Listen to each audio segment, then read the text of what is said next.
Now come to the next example. n is equal to 5, m is equal to 1, मतलब 5 processes हैं, single instance resource है। ये उनकी maximum और current allocation given है। Current available is x, what is the minimum value for x, system is in safe state. और आपको current available x given है, ऑब्वियस है वो x, तो टोटल रिसोर्सेस आपके करंट अलोकेशन प्लस x कम से कम होंगे, है या ना। सेफ स्टेट्स अब आपको पता करनी है कि सेफ x की मिनिमम कौन सी वैल्यू पे सिस्टम सेफ है। नो, तो देखते हैं इस क्वेश्चन को सॉल्व कैसे करते हैं। अगेन नीड आप कैलकुलेट कर लीजिए। 10 minus 3 is 7, 2 minus 1 is 1, 3 minus 1 is 2, 4 minus 1 is 3 and 11 minus 5 is 6। Now अब ध्यान से देखना, x की मिनिमम क्या वैल्यू हो कि आप सेफ सीक्वेंस लिख सकते हैं। तो सेफ सीक्वेंस लिखने के लिए कम से कम x की वैल्यू 1 होनी चाहिए, क्योंकि किसी भी प्रोसेस को कंप्लीट करना है तो सबसे मिनिमम जो नीड है वो 1 है P2 की, है ना। तो x की कम से कम वैल्यू 1 आपको लेकर चलनी पड़ेगी। और कौन कंप्लीट हो जाएगा? P2। P2 कंप्लीट हो गया तो P2 को जो करंट अलोकेशन था वो आप उसके साथ अब जोड़ दीजिए, तो 1 प्लस 1 2, 2 से P3 आपका कंप्लीट हो सकता है, और 2 पे P3 कंप्लीट करने के बाद P3 को अलोकेटेड था 1 प्लस 2, अब आपके पास 3। 9, अब आपको लग रहा है सीक्वेंस बनना चालू हो गया है, इट मींस x की मिनिमम वैल्यू क्या है? 1। गलत। अब आप अभी तक ये 100% श्योर नहीं है कि सारी प्रोसेसेस कंप्लीट कर पाएंगी या नहीं। तो जब तक सेफ सीक्वेंस पूरा निकल ना जाए तब तक आप x की 1 वैल्यू के साथ रहें जरूर, लेकिन ये मत बोलिए कि यही है, वो आपको मैं बताऊंगा ऐसा मैं क्यों बोल रहा हूं। 3 के साथ अगेन P4 कंप्लीट हो सकता है। P4 3 plus 1 it is 4।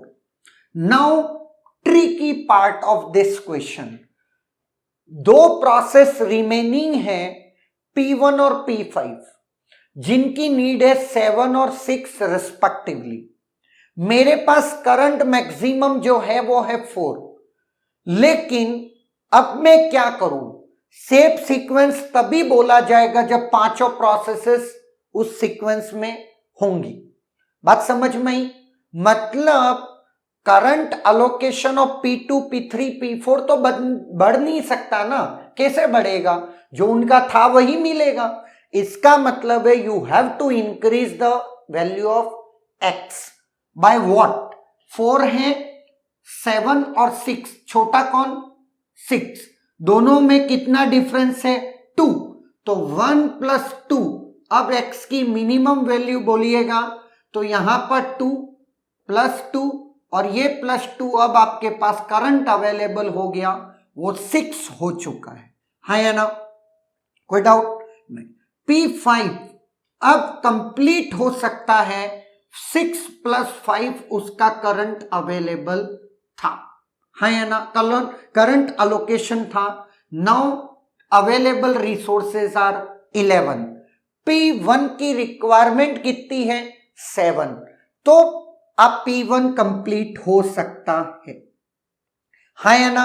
अब जाकर के मैं कह सकता हूं सेफ सीक्वेंस है, और x की मिनिमम वैल्यू कितनी पॉसिबल है? That is 3। बात समझ में आई? नाउ अब मैं छोटा सा चेंज और कर रहा हूं। ये बजाय 7 के 17 होता लेट, उस केस में 11 17 की रिक्वायरमेंट को फुलफिल नहीं कर सकता, कितना और इंक्रीज होना पड़ेगा, 6। तो 1 + 2 + 6 ये आपका आंसर होगा। अगर ये 17 होता, ऑब्वियस है करंट तो ये 3 है, तो ये 10 का क्या हो चुका होता पहले ही 20, तब वो 17 होता। और अगर वो 17 होता तो यहां पर 3 की बजाय ये फिर 3 + 6 एडिशनल और 9 होता, x की वैल्यू तब मिनिमम 9 होती। बात समझ में आ रही है? तो होपफुली आपको ये बात समझ में आ चुकी होगी कि जब भी एक पेस पकड़ लिया जाए और सीक्वेंस में प्रोसेसेस ऐड ऑन होना चालू हो जाए, तब भी मैं मिनिमम वैल्यू पे इस बात की गारंटी नहीं दे सकता कि वो प्रॉपर सेफ सीक्वेंस बना पाएगा या नहीं बना पाएगा। देयरफॉर इस टाइप के क्वेश्चन को ऑलवेज कंप्लीट सॉल्व करिएगा। बात समझ में आई?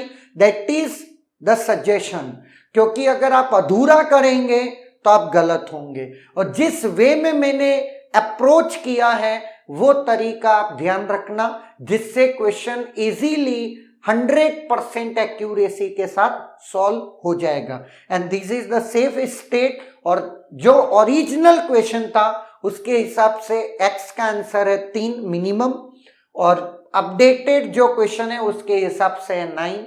और किस तरीके से ये अप्रोच किया गया, that is more important. Is there any doubt?